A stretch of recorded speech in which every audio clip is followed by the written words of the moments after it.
पे। देखो बेटा सभी एक बार, एसएससी सीजीएल 2020 का जो पेपर हुआ था पहली शिफ्ट का, ठीक है, उसके जो इम्पोर्टेंट क्वेश्चन है सारे सारे पीवाईक्यू ये आपके सामने है, ठीक है। और ये आपका सेट नंबर 1 है, ये काफी इंपॉर्टेंट है। एसएससी हमेशा जो है प्रीवियस ईयर क्वेश्चन पूछती है, ठीक है, ध्यान दीजिएगा। देखो एक बार, पहला क्वेश्चन क्या है आपका, पहला क्वेश्चन आपका इलेक्ट्रॉन वोल्ट ऊर्जा की इकाई है, इसकी है ऊर्जा की इकाई है इलेक्ट्रॉन वोल्ट। ऊर्जा क्या होती है, the capacity of doing work, कार्य करने की क्षमता जो होती है आपकी, क्वेश्चन क्या बोलते हैं, ऊर्जा बोलते हैं। इसको ना तो क्रिएट किया जा सकता, नहीं डिस्ट्रॉय किया जा सकता, ठीक है। ऊर्जा कभी खत्म नहीं होती, केवल एक फॉर्म से दूसरी फॉर्म इसको ट्रांसफर किया जाता है, कन्वर्ट किया जाता है, ठीक है। इसके बाद पीएम वाणी योजना ब्रॉडबैंड इंटरनेट सेवा से संबंधित है। जो पीएम वाणी योजना है ये एक परियोजना है केंद्र सरकार की, और इसका उद्देश्य क्या है, हमारे गांव में जो इंटरनेट लाइनें बिछी हुई है, ठीक है, जैसे भारत नेट हुआ, ठीक है, तो उसकी जो स्पीड है उसे बढ़ाना इसका प्रमुख उद्देश्य है, ठीक है, याद रखना। तो पीएम वाणी योजना ब्रॉडबैंड इंटरनेट सेवा से संबंधित है, जिसका प्रमुख ऑब्जेक्टिव क्या है, गांव में जो लाइनें बिछी रहती है उनमें इंटरनेट की स्पीड को बढ़ाना है, ठीक है, याद रखो, ओके। और जो भारत नेट परियोजना है वो किसकी है, भारत नेट परियोजना जो है बीएसएनएल की है, बीएसएनएल, ठीक है, भारतीय संचार निगम लिमिटेड। बीएसएनएल की फुल फॉर्म क्या होती है, भारतीय संचार निगम लिमिटेड, याद रखो, बहुत इंपॉर्टेंट है, ओके। नेफ्रॉन, नेफ्रॉन गुर्दे की संरचनात्मक इकाई है, ठीक है, जो गुर्दे की संरचनात्मक इकाइयों से हम क्या बोलते हैं, नेफ्रॉन बोलते हैं, याद रखना, ठीक है। हमारे शरीर की सबसे बड़ी जो कोशिका होती है वो आपकी न्यूरॉन होती है, तंत्रिका तंत्र कोशिका, कौन सी होती है, तंत्रिका तंत्र कोशिका, याद रखना, ठीक है, बहुत इंपॉर्टेंट है।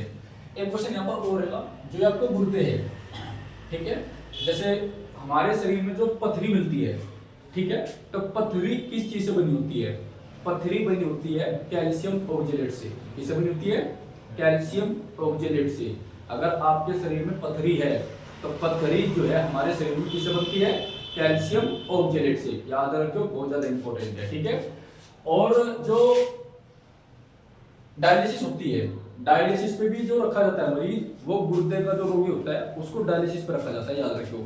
अगर कोई आपसे पूछे कि डायलिसिस पर किस मरीज को रखते हैं, तो आपका आंसर होगा गुर्दे का जो मरीज होता है, किडनी का जो मरीज होता है उसको डायलिसिस पे रखा जाता है, ठीक है, याद रखो। गुर्दे का काम क्या होता है, गुर्दे का काम होता है रक्त को छानना, ठीक है, याद रखो। चलो आगे देखते हैं। संवहन एक ऐसी प्रक्रिया है जिसमें गर्म कम संघन पदार्थ ऊपर की तरफ उठते हैं। तो संवहन को जो अंग्रेजी में है ना, हम वो बोलते हैं कन्वेंशन, क्या बोलते हैं, कन्वेंशन, ठीक है। तो इसमें जो गर्म पदार्थ होते हैं और कम संघन होते हैं, कम ठोस होते हैं, वे पदार्थ ऊपर की तरफ उठते हैं, ठीक है। 2-3 प्रोसेस होती है, बहुत इंपॉर्टेंट है, ठीक है। एक कन्वेंशन होगा, एक कंडक्शन होगा, ठीक है ना। चलो आगे, क्या संवहन, अभी तो बता। संवहन एक ऐसी प्रक्रिया है जिसमें गर्म, यानी कोई ऑब्जेक्ट आपका है वो गर्म है, और कम संघन है, संघन का मतलब है कम ठोस होगा, ठीक है, वे ऊपर की तरफ उठते हैं, ठीक है। दैट प्रोसेस इज कन्वेंशन या संवहन। संवहन हिंदी में होता है और कन्वेंशन अंग्रेजी में बोलते हैं इसको, ठीक है। चलो, खेतड़ी तांबे की खान के लिए प्रसिद्ध है, ये इंपॉर्टेंट है। आपका जो खेतड़ी है ये कहां पर है, खेतड़ी आपका राजस्थान में है, कहां पर है, राजस्थान में, इंपॉर्टेंट है, ठीक है। और ये तांबे की खान के लिए प्रसिद्ध है। और आपको पता होगा सबसे पहले जो तांबा है इसका प्रयोग किसमें किया गया था, हड़प्पा सभ्यता या सिंधु घाटी सभ्यता में, ठीक है, ये आप याद रखना। इसलिए हड़प्पा सभ्यता यानी सिंधु घाटी सभ्यता को हम ताम्र पाषाण युगीन सभ्यता बोलते हैं या कांस्य युगीन सभ्यता बोलते हैं, ठीक है, याद रखना, बहुत इंपॉर्टेंट है। तो खेतड़ी कहां पर है, खेतड़ी राजस्थान में, जो तांबे के लिए प्रसिद्ध है। और तांबे का प्रयोग कहां पर किया गया था, हड़प्पा में किया गया था। हड़प्पावासी जो थे वो तांबे से परिचित थे लेकिन लोहे से परिचित नहीं थे। हड़प्पावासी या सिंधु घाटी सभ्यता के जो लोग थे वे लोहे से परिचित नहीं थे, जबकि वैदिक सभ्यता के लोग लोहे से परिचित थे, ठीक है, याद रखो, ओके। अगला क्वेश्चन करते हैं। AFSPA, ASPA बोलते हैं इसको, ठीक है। ASPA क्या होता है, ये एक ऐसा अधिनियम है, अब भी है, ये ऐसा अधिनियम है जो भारत के उत्तर पूर्वी राज्य आपके, ठीक है, या पहाड़ी राज्य है, या फिर वो राज्य है जो आपके पाकिस्तान से खासकर चीन से लगे हुए हैं, ठीक है। उन राज्य में आपका जो है अस्पा लगा हुआ है। ये कानून है, इस कानून के द्वारा वहाँ की जो पैरामिलिट्री फोर्सेज है, ठीक है, उनको वहाँ के जो ग्रामीण है उनके घरों में बिना किसी वारंट के मतलब जो है सर्च करने की अनुमति देते हैं। तो इस कानून का जो है, इस कानून का उपयोग भी है और उपयोग से ज्यादा जो है इसका दुरुपयोग होता है। वहाँ पर कोई भी पैरामिलिट्री का जो फौज होते हैं किसी का एनकाउंटर कर देते हैं तो उनके केस नहीं चलता बिल्कुल भी, ठीक है ना। आज बात समझ में। तो जो आदिवासी महिलाएं होती है उनके साथ में शोषण भी करते हैं, तो ये इसका जो है दुरुपयोग ज्यादा होता है। तो अस्पा 1958 के तहत पूरे नागालैंड, सबसे ज्यादा प्रभाव था अपना नागालैंड, तो 1958 के तहत पूरे नागालैंड को अशांत घोषित कर दिया गया था, ठीक है। याद रखना, थोड़ा सा यूट्यूब पे पढ़ लेना, अस्पा के बारे में बहुत इंपॉर्टेंट कानून है, मैंने आपको बताया, ठीक है ना। तो अस्पा 1958 के तहत यानी 1958 में अस्पा नागालैंड में लगा था और पूरे ही नागालैंड में जो विद्रोह छिड़ गया था, ठीक है ना, उसे अशांत घोषित कर दिया गया था, ठीक है ना। याद रखो, बहुत इंपॉर्टेंट है। तो नागालैंड के कुछ त्योहार भी आपको बहुत इंपॉर्टेंट है, ठीक है। नागालैंड का धनी क्या है? नागालैंड का धनी कोई नहीं, याद रखो, ठीक है। चलिए अगला क्वेश्चन है आपका, एबी डिविलियर्स। एबी डिविलियर्स ने आईपीएल 2020 रॉयल चैलेंजर बेंगलोर की टीम में खेला था, ठीक है। मेरे हिसाब से दक्षिण अफ्रीका प्लेयर बहुत ज्यादा उम्मीद है, साउथ अफ्रीका का, है ना। तो एबी डिविलियर्स जो है ये दक्षिण अफ्रीका का प्लेयर बहुत इंपॉर्टेंट है और खतरनाक भी है। हाँ, विस्फोटक बल्लेबाज होगा, ठीक है ना। चलो नेक्स्ट है, बाघमारा कीट भोजी, बाघमारा कीट भोजी, बाघमारा कीट भोजी यानी कीटों खाने वाला घटपर्णी अभ्यारण्य कहाँ पर है? मेघालय में, इंपॉर्टेंट है, ठीक है। अंग्रेजी में क्या बोलते हैं इसको? Pitcher plant. कुछ पौधे ऐसे होते हैं जो कीटों को खाते हैं, ठीक है ना, याद रखना। जैसे ऐसे मतलब कैसे बताओ तुम्हें, जैसे ममूद की स्ट्रक्चर होती है ना थोड़ी सी, ऐसे बंद रहे, उनके अंदर पानी होता है, तो कोई भी कीट जैसे उन पे बैठता है तो एकदम खुल जाते हैं अंदर, खा जाओ उसे, ठीक है। तो इसको घटपर्णी जब बोलते हैं, पीचर प्लांट अंग्रेजी में बोलते हैं। बहुत सारे ऐसे पौधे आपको होते हैं जो कीट भक्षी होते हैं, ठीक है, याद रखियो। तो बाघमारा कीट भोजी घटपर्णी अभ्यारण्य कहाँ पर है? मेघालय में, इंपॉर्टेंट है। और मेघालय में क्या है? मेघालय में जो है मेघों का घर बोलते हैं, ठीक है। मेघालय क्या बोलते हैं? मेघों का घर बोलते हैं। खासी, खासी एंड गारो, गारो जनजाति आपकी मेघालय पाई जाती है, ठीक है, याद रखियो। हाँ, मेघालय को मेघों का घर बोलते हैं क्योंकि यहाँ बारिश होती है। दूसरी बात, आपने मासिनरा मेघालय और चेरापूंजी दोनों मेघालय में आपके, पहले जो है चेरापूंजी दुनिया की सबसे ज्यादा बारिश वाला स्थान था, लेकिन अब फिलहाल वर्तमान में जो है आपका मानसिनराम है, जो चेरापूंजी से मात्र 2.5 किलोमीटर आगे है बस, ठीक है। वहां बारिश सबसे ज्यादा होती है, याद रखो, बहुत इंपॉर्टेंट है। अगर आपसे पूछ रहे खासी जनजाति कहाँ पाई जाती है? मेघालय पाई जाती है। गारो जनजाति कहाँ पाई जाती है? मेघालय पाई जाती है। मेघालय में कहाँ पाई जाती है? खासी एंड गारो पहाड़ियों पे, ये पहाड़ी भी है और जनजातियों का नाम भी है। इन्हीं पहाड़ियों पर ये जनजातियां रहती है, ठीक है, याद रखो, इंपॉर्टेंट है। इनके नृत्य इंपॉर्टेंट है, डांस इंपॉर्टेंट है और जिनको तीज त्योहार भी इंपॉर्टेंट है। आपका अरुणाचल प्रदेश का, ठीक है, नागालैंड का और मेघालय का। एसएससी जो है इन्हीं राज्यों में से गोवा के, ठीक है, सबसे ज्यादा पूछती है। ओके, चलो गुरुद्वारा पातालपुरी साहिब, ठीक है, ये जो हमारे सिख धर्म के लोग हैं उनका एक प्रसिद्ध, ठीक है, मंदिर है, तो उसका नाम क्या है? गुरुद्वारा पाताल साहिब। ये कौन सी नदी पर है? सतलुज नदी पर है। तो सतलुज नदी अपने नाम में काफी इंपॉर्टेंट है, ठीक है, याद रखना, बहुत इंपॉर्टेंट है। चलो आपको पता, जो राजस्थान में इंदिरा गांधी नहर है, कौन सी नहर है? इंदिरा गांधी नहर। अभी इंदिरा गांधी मूवी होगी, इमरजेंसी बहुत इंपॉर्टेंट है, देखिए होगी, उसमें आपको पता चलेगा 1975 में जो इमरजेंसी लगाई थी इंदिरा गांधी ने, उससे क्या क्या मतलब इफेक्ट थे, कंप्लीट इंदिरा गांधी के ऊपर है। तो कम से कम भी इंटर की जो एनसीईआरटी है उसमें इंदिरा गांधी 4 चैप्टर है, आपको इस मूवी में कंप्लीट हो जाएगी, देखो जरूर से, ठीक है। मेरे हिसाब से 5-6 सितंबर को होगी, 6 सितंबर को, हाँ, ट्रेलर रिलीज हो चुका है। तो गुरुद्वारा पातालपुरी साहिब सतलुज नदी पर है। सतलुज नदी जो है और राजस्थान की जो इंदिरा गांधी नहर है, जो कि भारत की सबसे लंबी नहर है, ठीक है, इस नहर को सतलुज नदी से पानी मिलता है, याद रखो, किससे मिलता है? सतलुज नदी से पानी मिलता है। ओके, ये काफी इंपॉर्टेंट है। तो सतलुज नदी से इंदिरा गांधी नहर को पानी दिया जाता है, ठीक है। आगे चलो, सेकंड गोलमेज सम्मेलन 1931 में हुआ था, ठीक है। और ये कहां पर हुआ था? ये आपका लंदन में हुआ था। कहां पर हुआ था भाई? लंदन में। लंदन कौन सी नदी पर है? टेम्स नदी पर है। कौन सी नदी पर है? टेम्स नदी पर है, ठीक है, याद रखियो। तो सेकंड गोलमेज सम्मेलन जो है लंदन में हुआ था। फर्स्ट गोलमेज, सेकंड एंड थर्ड दोनों ही आपके जो है कहां पर? तीन ही आपके जो लंदन में, याद रखियो, ठीक है। और इनमें तीनों में ही जो भाग लिया था वो डॉक्टर भीमराव अंबेडकर ने लिया था। डॉक्टर भीमराव अंबेडकर ने पहले, दूसरे, तीसरे तीनों गोलमेज सम्मेलन में भाग लिया था, जबकि महात्मा गांधी ने दूसरे गोलमेज सम्मेलन में भाग लिया था, ठीक है। कौन से में लिया था? दूसरे में। महात्मा गांधी ने यहाँ पर भाग लिया था, बहुत इंपॉर्टेंट है, याद रखियो, ठीक है, ओके। तो पहला कब हुआ था? पहला आपका 1930 में हुआ था, दूसरा आपका 1931 में हुआ था, और तीसरा आपका 1932 में हुआ था, ठीक है, याद रखियो, इंपॉर्टेंट है, ओके। नेक्स्ट है सत्याग्रह प्रकाश। सत्याग्रह प्रकाश के लेखक स्वामी दयानंद सरस्वती है, ठीक है।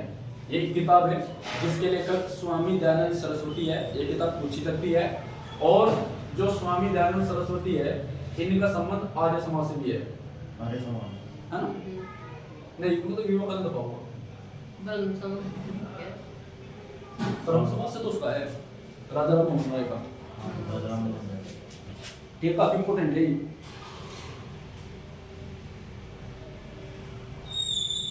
आर्य समाज से ये बात, ठीक है ना। और इनका संबंध किससे? आर्य समाज से। आर्य समाज याद रखियो। और ये जो आर्य समाज है इसकी स्थापना कब हुई थी? 1875 में, ठीक है, ये भी इंपॉर्टेंट था, ओके। और इस 1875 में एक चीज और पढ़ी थी आपकी, अलीगढ़ मुस्लिम विश्वविद्यालय, ये भी याद रखियो, हाँ, ठीक है। अलीगढ़ मुस्लिम विश्वविद्यालय जो है सर सैयद अहमद खान ने बनवाया था, वो भी 1875 में बना था, ठीक है। तो यहाँ से कैसी कल्पना थी? सत्याग्रह प्रकाश के लेखक कौन है? स्वामी दयानंद सरस्वती, ठीक है।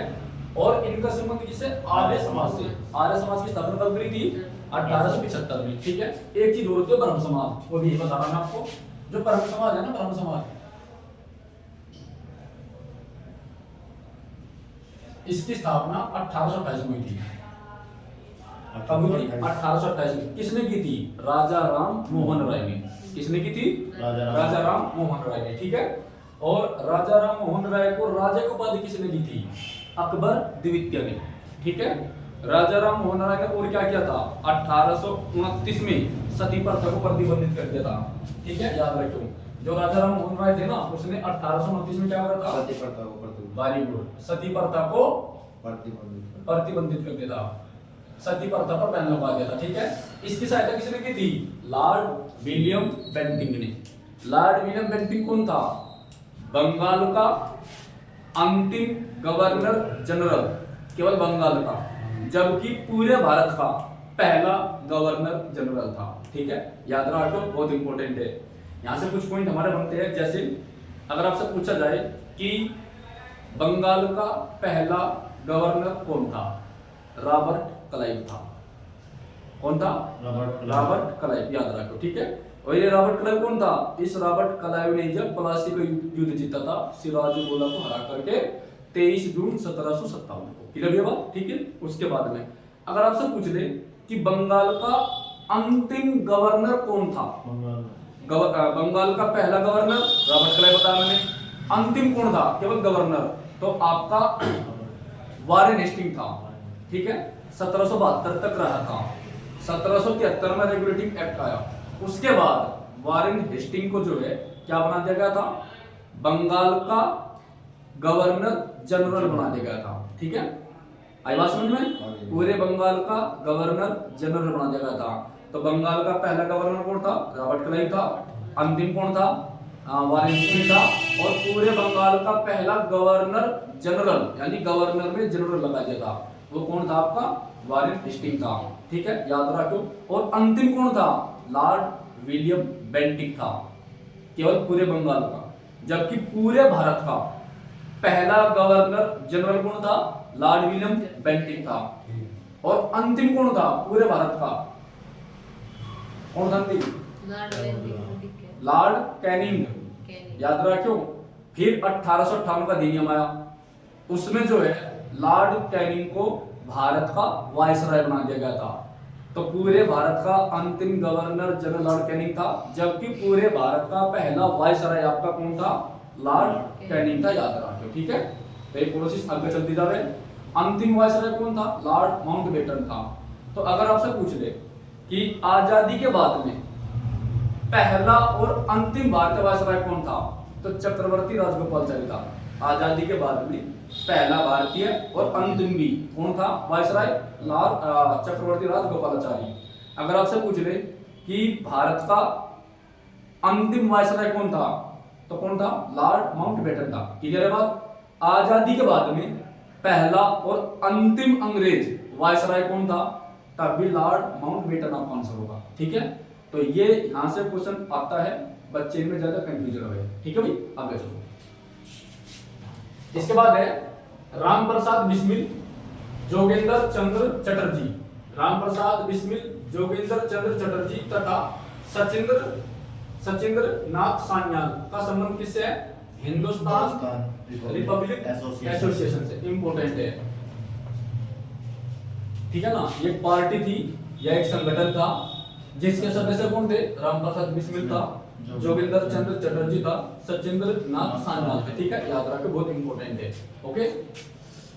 आवेग की विमा, ये कक्षा 12 क्वेश्चन है, डायमेंशन आपने पढ़ा होगा फिजिक्स में, ठीक है। तो आवेग की विमा रेखिक संवेग के बराबर होती है, ठीक है। तो संवेग क्या होता है? इसे छोटे पी से डिनोट करते हैं। तो संवेग बराबर होता है m डॉट v, ठीक है। The product of mass and velocity, द्रव्यमान तथा वेग के गुणनफल को क्या बोलते हैं? संवेग बोलते हैं, ठीक है। याद रखना, आपका जो रॉकेट होता है ना, रॉकेट जो मिसाइल ऊपर जाती है, वो संवेग के संरक्षण सिद्धांत पर कार्य करती है, याद रखियो। यानी एनर्जी को हम ना तो क्रिएट कर सकते ना ही खत्म कर सकते, केवल एक फॉर्म से दूसरी फॉर्म में ट्रांसफर कर सकते हैं। जैसे मैं बोल रहा हूं, ये भी एक एनर्जी है, साउंड हमारी एक एनर्जी है, और ये मेरी एनर्जी आपकी जो है आपके बाद में हवा के माध्यम से अंतरिक्ष में चली जाती है, ठीक है। तो एनर्जी ना तो मतलब एनर्जी को ना तो क्रिएट किया जा सकता, ना डिस्ट्रॉय किया जा सकता, ना तो पैदा किया जा सकता, ना नष्ट किया जा सकता। केवल एक फॉर्म से, एक अवस्था से दूसरी अवस्था में से ट्रांसफर किया जा सकता है, ठीक है। याद रखो। और इस प्रिंसिपल को हम क्या बोलते हैं? Conservation of law of energy, ठीक है। इंपॉर्टेंट है। ऊर्जा का संरक्षण सिद्धांत बोलते हैं इसको हिंदी में, ठीक है। चलो, आपको पता आवेग का प्रयोग हम कहां करते हैं? आवेग का प्रयोग हम जो है ना अपनी डेली लाइफ में करते हैं, खासकर क्रिकेट में, ठीक है ना। क्रिकेट में कब करते हैं? जब ऊपर से कैच आवे ना, और कोई भी क्रिकेटर ऐसा अपने हाथ को तरफ खींचता है, ठीक है ना, तो यहाँ पर आपका आवेग का प्रयोग होता है, ठीक है ना। तो इनकी जो डेली लाइफ प्रैक्टिकल एग्जांपल है वो काफी इंपॉर्टेंट है, जो आपके एग्जाम में पूछे जाते हैं, ओके। चलो आगे देखो, मंगलोर, सूरत और करवर, ये भारत के पश्चिमी तट पर है। कहां पर है? भारत के पश्चिमी तट पर है, ठीक है। याद रखो, बहुत इंपॉर्टेंट है, ओके। इसमें जो सूरत है ये काफी इंपॉर्टेंट है। सूरत कहां पर है? गुजरात में है। और सूरत कौन सी नदी पर है? सूरत आपका ताप्ती नदी पर है। कौन सी पर है? ताप्ती नदी पर है, ठीक है। याद रखियो, सूरत आपका ताप्ती नदी पर है। और ये अंग्रेजों के समय में जो है ना भारत का प्रमुख बंदरगाह था, जहां से अंग्रेज ट्रेड करते थे, व्यापार करते थे, ठीक है। याद रखियो, पोर्ट बंदरगाह मतलब होता है जहां से पानी के जहाज के द्वारा दूसरे देशों में व्यापार होता है, ठीक है। द सिटी एंड सी एक उपन्यास है, एक नोवेल है, जिसके लेखक कौन है? राजकमल झा है, ठीक है। याद रखियो, द सिटी एंड सी एक उपन्यास है जिसके लेखक राजकमल झा है, ठीक है। याद रखना, इंपॉर्टेंट है। एसएससी सीजीएल 2020 में क्वेश्चन पूछा गया है। चौधरी चरण सिंह ने 1979 में मोरारजी देसाई की जगह ली थी, ठीक है। याद रखना, तो चौधरी चरण सिंह जो है 1979 में प्रधानमंत्री बने थे देश के, और ये उत्तर प्रदेश के मुख्यमंत्री भी रहे हैं, ठीक है। इनकी याद में किसान दिवस मनाया जाता है। कब किसान दिवस कब मनाते हैं हम बताइए भाई? 23 दिसंबर को, ठीक है। याद रखियो, इनकी याद में क्या मनाते हैं हम? किसान दिवस मनाते हैं। कब मनाते हैं? 23 दिसंबर को, याद रखना, ठीक है।